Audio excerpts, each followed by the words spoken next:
Adish, and today I'm going to talk about the topic, my emotional bank account. Now I know what you may be thinking. Adish, do kids even have a bank account? Well, yes, they do, but it's not for money, it's for emotion. This idea comes from the famous book, The 7 Habits of Highly Effective People by Stephen Covey. He once said that just like you put money in your real bank account, you also put emotions in your emotional bank account. When you do good things like helping people, being kind, and keeping promises, you make deposits. But when you're rude, arguing, or breaking trust, you make withdrawals. And you know that you should make more deposits than withdrawals in a bank account, right? One day, I really messed up my room.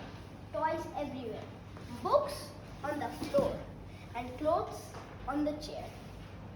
My mother, who is highly passionate about cleanliness and organizing, was not very happy. What have you done to your room? I knew that my mother was angry and upset.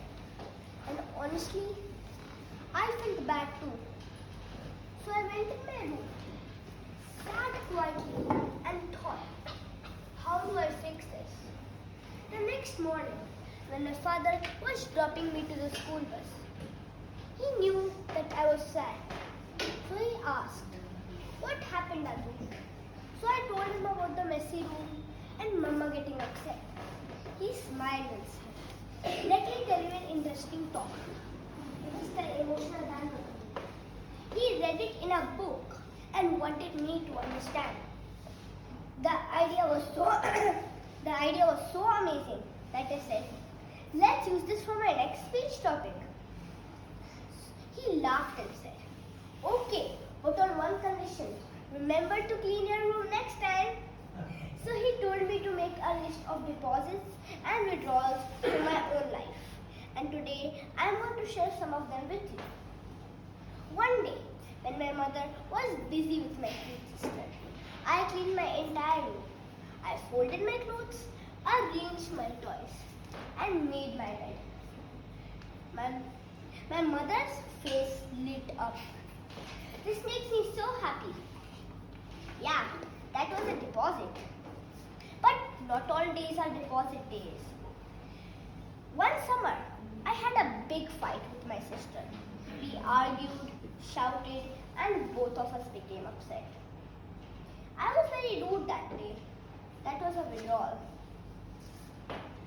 At school, when we were doing questions in the workbook, I could see that my friend was struggling.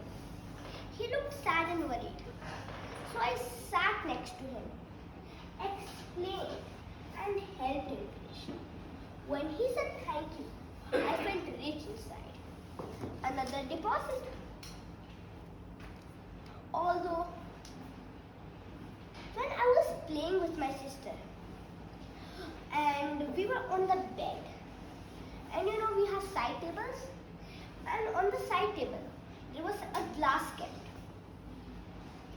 I accidentally kicked it. It fell down and broke.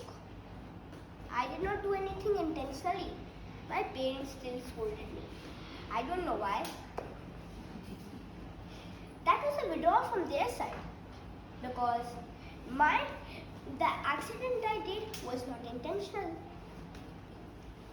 These deposits and withdrawals happen all the time.